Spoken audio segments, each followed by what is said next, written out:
Hi, my name is Ewa Laskowska and I'm a PhD candidate in BRU21 project in collaboration with Lundin. And the topic of my presentation is degradation modeling and predictive maintenance of emergency shutdown valves. And emergency shutdown valves are part of so-called safety instrumented system, which is used as a protection layer against hazardous events in the process facility. And safety instrumented system consists of sensors which measure important process variable and then pass the information to logic solver, which in turn makes a decision whether activate alarm or not, and pass this information to final element, which should undertake necessary action. And emergency shutdown valves are final elements of safety instrumented system, and their role is to separate sections of pipeline in case of overpressure. And what is specific is that because safety instrumented systems, and especially emergency shutdown valve, work only in case of demand, they remain passive during most of the time, and they require testing to ensure their functionality in the case we need them. And here is the challenge, because testing is expensive because it often requires production shutdown, and in addition, restarting the process after shutdown can bring more risk in addition. And finally, more testing can lead to faster degradation of emergency shutdown valves. And that's why testing strategy optimization is of a big importance to keep the ESV durable and assure safety and reduce the maintenance cost. And typically, when emergency shutdown valves are tested, the idea is to have regular test intervals, which are based on safety requirements. And safety requirements regards what is allowed unreliability of emergency shutdown valve. So what is allowed probability that the item will fail in the case of demand.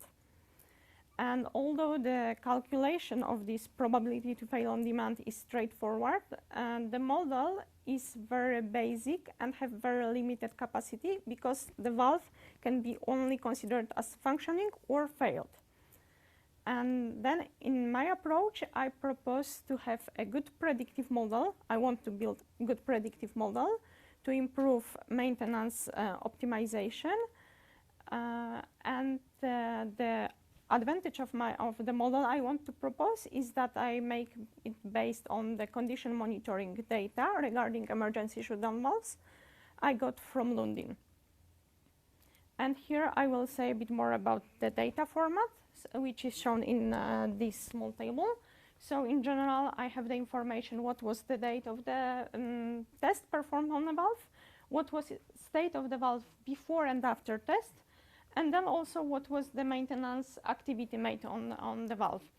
And from the data, I realized that there are 5 states we can assign to the valve. So it can be new, good, a bit degraded, it can have significant degradation, or it can be failed.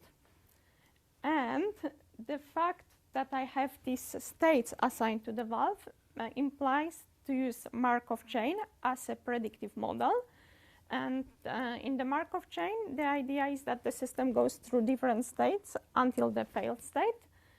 And the fact that I use just consecutive passages is because there are degradation mechanism where the valves subject to, they are of continuous nature.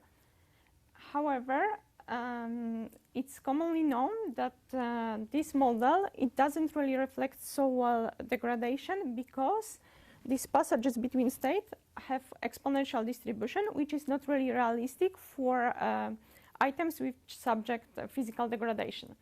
So then the idea is that if we could use more states, then we can better reflect the degradation processes and also reduce uncertainty related to the probability to fail on demand, reducing this value. And then finally, the result is that we can postpone the test, so get longer test interval. And here is the extended model. And here is some result when I compare what is the outcome of using expanded model compared to the basic Markov model on this graph. And the results are for two constant test intervals, 6 months and 8 months. And the purple line regards the expanded model, and the blue line is for the basic model. So you can see how much it was reduced. And once we have a predictive model, we can go to maintenance optimization. And then the idea is like, if we could predict states of the system and if we can know them, it would be more reasonable to test the system less frequently when it's in good state. So we have the longer time between tests. And once we got to worse states, we test it more frequently to ensure safety. And also here I present some results when I try to compare standard basic approach with constant test intervals and this condition-based test strategy. And these 3/4 of the plot, they are for constant testing strategy, when we have tests every 6 months, 8 months, and 12 months. And then in last quarter is for condition-based testing strategy. And in the blue column, we have the number of tests performed. The green column is for expected number of repairs, and the purple one is for expected number of renewals. And the red line denotes the probability of failure on demand, and we want to keep it as low as possible. And you can see that, of course, the more we test, the safer we are, but then probably the cost would be higher. And the less we test, the higher we have the risk of failure on demand. And it's rather clear to see that the condition-based testing strategy allows us to reduce the number of tests and also repairs, while not leading to significant increase of PFD. And if we could assign cost to testing, repairs, and renewals, we could clearly see the benefit of the proposed approach. And that concludes my presentation. Thank you for your attention.